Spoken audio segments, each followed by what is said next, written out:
आपका विजनरी होना बहुत ज़रूरी है। आगे 20 से 25 साल में एटलीस्ट अगले 10 साल में क्या होने वाला है उसके बारे में आपको ज्ञान होना बहुत ज़रूरी है। जैसे कि मैं यहाँ पे किसी प्रोजेक्ट को जस्टिफाई करने नहीं आया, किसी प्रोजेक्ट के लिए आपको कन्विंस करने नहीं आया। यहाँ पे कुछ हमारे इन्वेस्टर्स हैं, उनकी क्वेरी थी कि पूरे के पूरे ओवरऑल सेक्टर का सिनेरियो क्या है, क्या प्लानिंग है, किस तरीके से रोड्स बनी हुई हैं या नहीं बनी हुई हैं।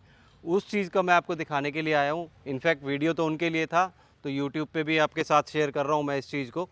तो यहाँ पे आप देखेंगे ये सेक्टर 80, ये HSIIDC के अंडर आता है सेक्टर 80। और यहाँ पे ये एक पहला ऐसा सेक्टर है जहाँ पे आप देखेंगे रोड्स और सीवरेज प्रोजेक्ट लॉन्च होने से पहले आ चुकी हैं। या नोएडा का जो रेफरेंस लेके मैं अगर बात करूँ तो नोएडा में भी ऐसे ही होता है, जहाँ के इंफ्रा को लोग बहुत अच्छा समझते हैं। तो वहाँ पे भी प्रोजेक्ट बाद में लॉन्च होते हैं, गवर्नमेंट पहले उसमें सारी डेवलपमेंट कर देती है। तो सेम सिनेरियो गुड़गांव का पहला आप एक ऐसा सेक्टर बोल सकते हैं इसको, सेक्टर 80 को, जो HSIIDC के अंडर आता है। रोड्स पहले पूरी बन चुकी हैं और प्रोजेक्ट्स बाद में लॉन्च हो रहे हैं। अभी तक आपने कोई भी ऐसा लोकेशन देखा है गुड़गांव के अंदर जहाँ पे रोड पहले बनी हो? यूजुअली होता क्या है, पहले प्रोजेक्ट्स बन जाते हैं, रोड्स कई कई साल के बाद आती है। आज भी ऐसे बहुत सारे प्रोजेक्ट्स ऐसे हैं जहाँ पे 5-5 10-10 साल के बाद भी प्रॉपर तरीके से रोड की कनेक्टिविटी नहीं है। सो यहाँ इस पर्टिकुलर लोकेशन, इस पर्टिकुलर सेक्टर का ये सबसे बड़ा एडवांटेज है कि यहाँ पे आप अगर चारों तरफ घूम के देखेंगे तो रोड्स सारी ऑलरेडी बन चुकी हैं यहाँ पे, और प्रोजेक्ट अब लॉन्च होना स्टार्ट हुए हैं यहाँ पे। सो एक ये सबसे बड़ा यूएसपी है इस एरिया का, जिसमें आपको कभी भी रोड को लेके कोई दिक्कत नहीं आएगी। सेकंड थिंग आपको समझना बहुत ज़रूरी है, जैसे कि मैंने आपको बताया, ये लोकेशन, ये सेक्टर आता है HSIIDC के अंदर। It's part of IMT Manesar. ये पूरा रेजिडेंशियल सेक्टर है, यहाँ पे कोई इंडस्ट्रियल एक्टिविटी नहीं होने वाली। रेजिडेंशियल कम इंस्टीट्यूशनल सेक्टर है ये बेसिकली। सो यहाँ पे आपको डे वन से ईच एंड एवरीथिंग कि आपके बगल में या जिस सोसाइटी में या जिस भी पर्टिकुलर प्रोजेक्ट के अंदर आप फ्लैट या अपना घर लेने वाले हैं, उसके अगल बगल में, उसके एडजॉइनिंग लैंड के ऊपर क्या डेवलपमेंट आने वाली है। बिकॉज इट्स अ कंसोलिडेटेड, एक 200 एकड़ का पूरा पैच है ये, जो गवर्नमेंट ने ऑलरेडी प्लान किया हुआ है। ऐसा नहीं है यहाँ पे कि यहाँ पे आपका प्रोजेक्ट है तो उसके साथ में किसी किसान की लैंड है या कोई कमर्शियल है या कुछ और भी आ जाएगा, आपको पता नहीं है उसके बारे में। You know each and everything from the day one कि किस लैंड पैच पे कौन डेवलपर आने वाला है, या उसके अगर डेवलपर का नहीं पता तो एटलीस्ट ये हमें ज़रूर पता है कि यहाँ पे क्या डेवलपमेंट होने वाली है फ्यूचर में। सो अकॉर्डिंगली आप उस चीज़ को प्लान कर सकते हैं इसके लिए। तीसरी चीज़ जो सबसे बड़ी यहाँ पे है, आपको यहाँ पे मिलता है प्राइस एडवांटेज। प्राइस एडवांटेज अगर आप पूरे गुड़गांव की अगर हम बात करें आज की डेट में, beat your Dwarka expressway, golf course extension road या फिर SPR, यहाँ पे भी आज एक 17 से 18 हज़ार रुपये का ऑन एन एवरेज प्राइस है। बट अगर आप यहाँ पे एंट्री लेते हैं, आज की मैं बात कर रहा हूँ, आज की मतलब आज है 16 फरवरी 2025। 16 फरवरी 2025 में अगर आप देखते हैं तो यहाँ पे आप किसी भी प्रोजेक्ट में एंट्री लेते हैं जहाँ पे आपको लकीली अगर कुछ इन्वेंट्री मिल जाए, जैसे कि अभी रिसेंटली लॉन्च हुआ था Eldeco, which is almost sold out, बड़े साइजेस की कुछ इन्वेंट्री है। कुछ और प्रोजेक्ट आने वाले हैं यहाँ पे, उसको भी आप कंसिडर कर सकते हैं। डेवलपमेंट के बारे में, इंफ्रा के बारे में आपको घबराने की ज़रूरत नहीं है। Each and everything is here.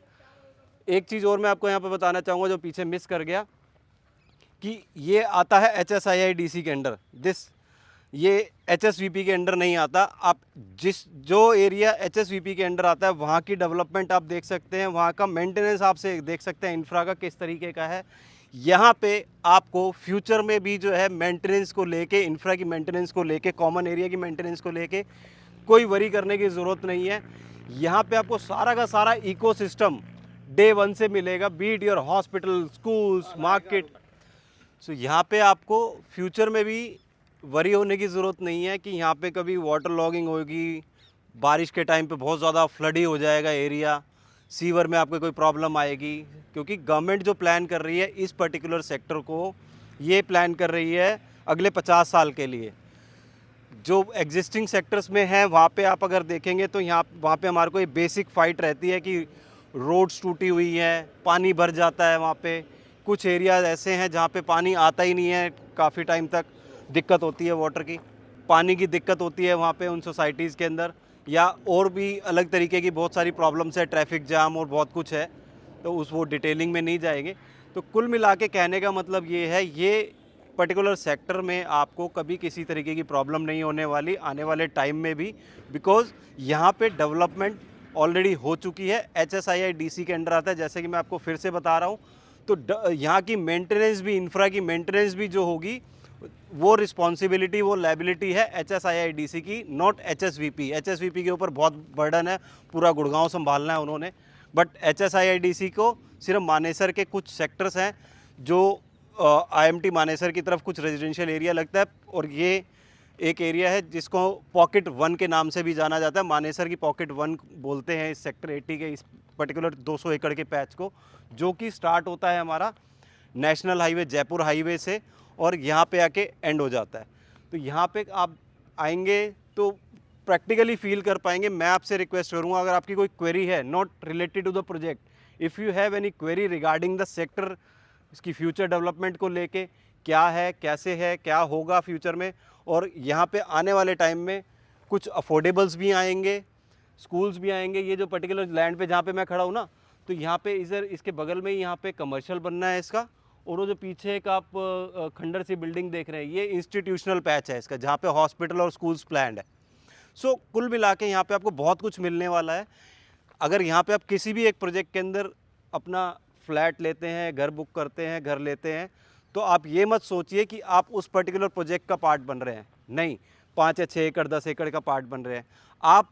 यहाँ पे पूरा का पूरा इकोसिस्टम आपके लिए होगा, जो HSIIDC डेवलप करेगा फ्यूचर में, और कुछ प्राइवेट डेवलपर्स करेंगे, हॉस्पिटल्स भी प्राइवेट आएंगे यहाँ पे। तो आपको किसी भी तरीके की कोई प्रॉब्लम होने वाली नहीं है, वो मेरा मानना है। जहाँ तक मैंने इसका प्रोजेक्ट का स्टडी करा है, इस पूरे सेक्टर 80 200 एकड़ पैच के बारे में, कनेक्टिविटी वाइज भी आपको कोई डरने की ज़रूरत नहीं है। नेशनल हाईवे से डायरेक्ट कनेक्टिविटी आनी है 60 मीटर रोड की, जो कि आपको यहाँ इस टाउनशिप के अंदर एंट्री देती है। स्टिल अगर आपकी कोई क्वेरी है तो you can book our counselling session, जिसमें आपको पूरी डिटेलिंग में बात करेंगे हम लोग, और 1 to 1 बैठ के उस चीज़ को समझेंगे। You are most welcome to our office if you want to visit, if you want to meet personally, आप आ सकते हैं। ऑनलाइन मीटिंग करने चाहते हैं, दैट इज़ ऑल्सो पॉसिबल। किसी तरीके की क्वेरी है, just do let us know, we are very much happy to help you out. आप अगर रियल एस्टेट में एक्चुअल में पैसा कमाना चाहते हैं, तो आपका विजनरी होना बहुत ज़रूरी है। आगे 20 से 25 साल में, एटलीस्ट अगले 10 साल में क्या होने वाला है, उसके बारे में आपको ज्ञान होना बहुत ज़रूरी है। अगर आपके पास इतना टाइम नहीं है, नहीं टाइम निकाल सकते अपने आप को एजुकेट करने के लिए, तो इस चैनल को आप फॉलो कर सकते हैं, जहाँ पे आपको इस तरीके की ज्ञानवर्धक वीडियोस मिलती रहेंगी, जिससे आप बहुत कम समय में बहुत कुछ अच्छा जान पाएंगे रियल एस्टेट मार्केट के बारे में। तो सब्सक्राइब करना मत भूलिएगा। आपका कुछ जाना नहीं सब्सक्राइब करने से, मेरा बहुत कुछ बन जाएगा। सो डू सब्सक्राइब, और अच्छा लगे तो कमेंट और लाइक भी ज़रूर कर देना, बहुत अच्छा मोटिवेशन मिलता है। See you in the next video.